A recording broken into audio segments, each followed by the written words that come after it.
Hi friends, ജിജിറ്റ് audio ടെക്കിൻ്റെ മറ്റൊരു വീഡിയോയിലേക്ക് അവർക്കും സ്വാഗതം. ഇതിൽ PCB എങ്ങനെ വീഡിയോകൾ തയ്യാറാക്കുന്നതിനെ കുറിച്ചാണ് ഞാൻ വീഡിയോയിൽ പറയുന്നത്.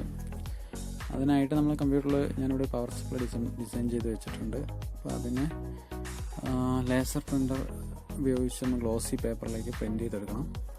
അങ്ങനെ പ്രിൻ്റ് ചെയ്തെടുത്ത ഡിസൈന് അതിൻ്റെ അളവിലേക്ക് നമ്മൾ ഈ പ്ലെയിൻ കോപ്പർ ക്ലാഡ് PCB എടുത്ത് ആ അളവിലേക്ക് കട്ട് ചെയ്ത് എടുക്കുക. നമ്മുടെ ഡിസൈൻ്റെ കൃത്യമായ അളവിൽ തന്നെ കട്ട് ചെയ്തെടുക്കണം. നമ്മളിത് കറക്റ്റ് ഡിസൈൻ നമ്മൾ പ്രിൻ്റ് എടുക്കുമ്പോൾ വേറെ കാര്യം ശ്രദ്ധിക്കണം. 1:1 റേഷ്യോ നമ്മൾ ഡിസൈൻ ചെയ്ത അതേ വലുപ്പത്തിൽ തന്നെ പ്രിൻ്റ് വരണം. അപ്പോൾ അതുകൊണ്ട് അത് 1:1 റേഷ്യോ തന്നെ പ്രിൻ്റ് എടുക്കണം. സൂം ചെയ്യാനൊന്നും പാടില്ല പ്രിൻ്റ് എടുക്കുമ്പോൾ. അതുകൊണ്ട് കറക്റ്റ്, അല്ലെങ്കിൽ ഹോൾ മാച്ചിങ് ആവില്ല കോമ്പോണൻസിൻ്റെ. അപ്പോൾ നമ്മൾ ചെയ്യേണ്ടത് ഇനി ആ ഡിസൈനിലേക്ക് നമ്മൾ കട്ട് ചെയ്തെടുക്കാനാണ്. കട്ട് ചെയ്തിട്ട് PCB ഞാൻ ഇപ്പോൾ കട്ട് ചെയ്ത് വെച്ചിട്ടുണ്ട്. അപ്പോൾ നമ്മൾ ചെയ്യേണ്ടത് ഇനി അതിനെ പ്രിൻറ്റിന് അതിലേക്ക് ട്രാൻസ്ഫർ ചെയ്യണം. അപ്പോൾ ഞാൻ ട്രാൻസ്ഫർ ചെയ്യാൻ ഉദ്ദേശിക്കുന്നത് ഹീറ്റ് ഉപയോഗിച്ച്, നമ്മൾ അയൺ ബോക്സ് ഉപയോഗിച്ചുള്ള ഹീറ്റ് ചെയ്തിട്ടാണ് ഞാനിപ്പോൾ ട്രാൻസ്ഫർ ചെയ്യാൻ ഉദ്ദേശിക്കുന്നത്. അപ്പോൾ അതിന് മുമ്പായിട്ട് നമ്മൾ ഈ PCBനെ നന്നായിട്ട് ക്ലീൻ ചെയ്യണം. അതിൻ്റെ പുറത്തുള്ള ഓക്സിഡേഷൻ കോട്ടിങ് നമ്മൾ എല്ലാം കളയുന്നതിന് വേണ്ടിയിട്ട് നമ്മളൊന്ന് ക്ലീൻ ചെയ്തെടുക്കണം. ക്ലീൻ ചെയ്ത് മാത്രമേ കറക്റ്റായിട്ടുള്ള എച്ചിങ് കിട്ടുള്ളൂ. അപ്പോൾ ഞാനിപ്പോൾ നന്നായിട്ട് ക്ലീൻ ചെയ്തിട്ടുണ്ട്. ഇത് നമ്മൾ സ്റ്റീലിൻ്റെ ചകിരി ഉപയോഗിച്ചിട്ട് നമുക്ക് പാത്രം കഴുകാൻ ഉപയോഗിക്കണം, അത് ഉപയോഗിച്ച് ക്ലീൻ ചെയ്താലും മതി. അപ്പോൾ ചില തിന്നർ അതുപോലെ ചിലത് ഉപയോഗിക്കാറുണ്ട്. എങ്കിലും ഏറ്റവും ബെറ്റർ സിമ്പിളായിട്ട് തന്നെ ക്ലീൻ ചെയ്താൽ ഈ ചകിരി ഉപയോഗിച്ച് ക്ലീൻ ചെയ്യുന്നതാണ് ഏറ്റവും ബെറ്റർ. അപ്പോൾ നമ്മുടെ മാർക്കറ്റിൽ സ്റ്റീൽ ഇത് കിട്ടുന്നുണ്ട്. അപ്പോൾ നമ്മൾ അത് ഉപയോഗിച്ച് ചെയ്താൽ നല്ലത്. ഇനി ഇതിലേക്ക് ട്രാൻസ്ഫർ ചെയ്യാൻ വേണ്ടി പോകണം. അതിന് ഞാനിവിടെ ഹീറ്റ് ഉപയോഗിച്ചിട്ടാണ് ട്രാൻസ്ഫർ ചെയ്യാൻ ഉദ്ദേശിക്കുന്നത്. അതിന് ഇപ്പം നമ്മൾ ഇതിലേക്ക് അയൺ ബോക്സ് ഉപയോഗിച്ച് നന്നായിട്ട് ഹീറ്റ് ചെയ്യുക. ഹീറ്റ് ചെയ്തതിന് ശേഷം ഇതിൽ നന്നായി അമർത്തി പ്രസ് ചെയ്ത് ഹീറ്റ് ചെയ്യണം. ഞാനിപ്പോൾ ഇവിടെ അമർത്താത്തതിൻ്റെ കാരണം എന്താ വെച്ച് കഴിഞ്ഞാൽ, ഞാൻ ഒരു കയ്യിൽ മൊബൈൽ വീഡിയോ എടുക്കുന്നത് ഒരു കയ്യിൽ വെച്ചിട്ടുണ്ട്. എനിക്ക് അത്ര പ്രസ് ചെയ്യാൻ കിട്ടാത്തതുകൊണ്ട് ഞാൻ അത് കഴിഞ്ഞിട്ട് ഇത് പ്രസ് ചെയ്ത് അമർത്തി തന്നെ ചെയ്തിട്ടുണ്ട്.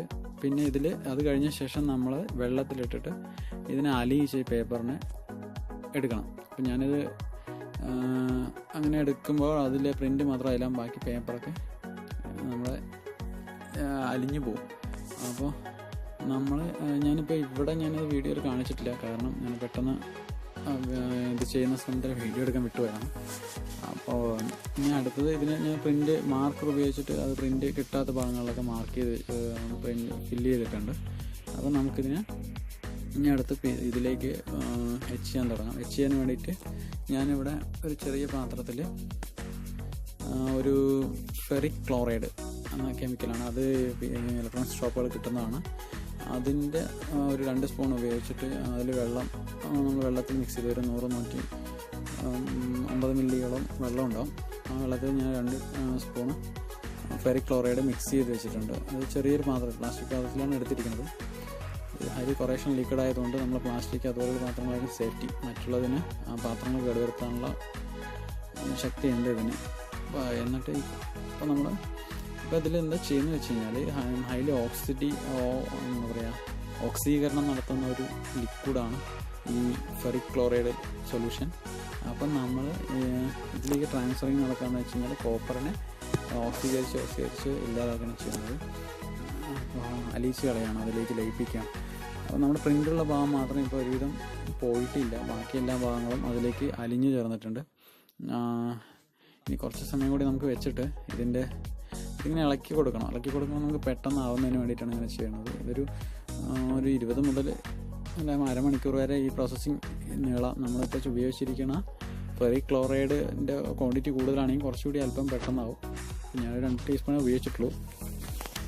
2 സ്പൂൺ ഉപയോഗിച്ചതുകൊണ്ട് ഇതിപ്പോൾ കുറച്ച് സമയം എടുത്തിട്ടുണ്ട്. ഇപ്പോൾ ഒരുവിധം ആയി വരുന്നുണ്ട്. ഇതിൻ്റെ പ്രിൻറ്റിങ്ങൊക്കെ ഒരുവിധം കോപ്പറൊക്കെ ഇല്ലാതായിട്ട് എച്ചിങ് ആയി എന്ന് പറയാം. അപ്പോൾ ഇനി നമ്മൾ ചെയ്യാനുള്ളത്, ഇതിപ്പോൾ എച്ചിങ് ആയി വന്ന ഇതാണ്, അത്യാവശ്യം കുഴപ്പമില്ലാതെ വന്നു എന്ന് തോന്നുന്നു. ഇനി നമുക്ക് ഇതേപോലെ സ്റ്റീൽ ചകിരി ഉപയോഗിച്ച് ഇതിനെ ക്ലീൻ ചെയ്ത് എടുത്ത് നോക്കാം. ഇപ്പോൾ എൻ്റെ ഡിസൈൻ ഏകദേശം ആൾമോസ്റ്റ് നല്ലൊരു ഇതിൽ വന്നിട്ടുണ്ട്.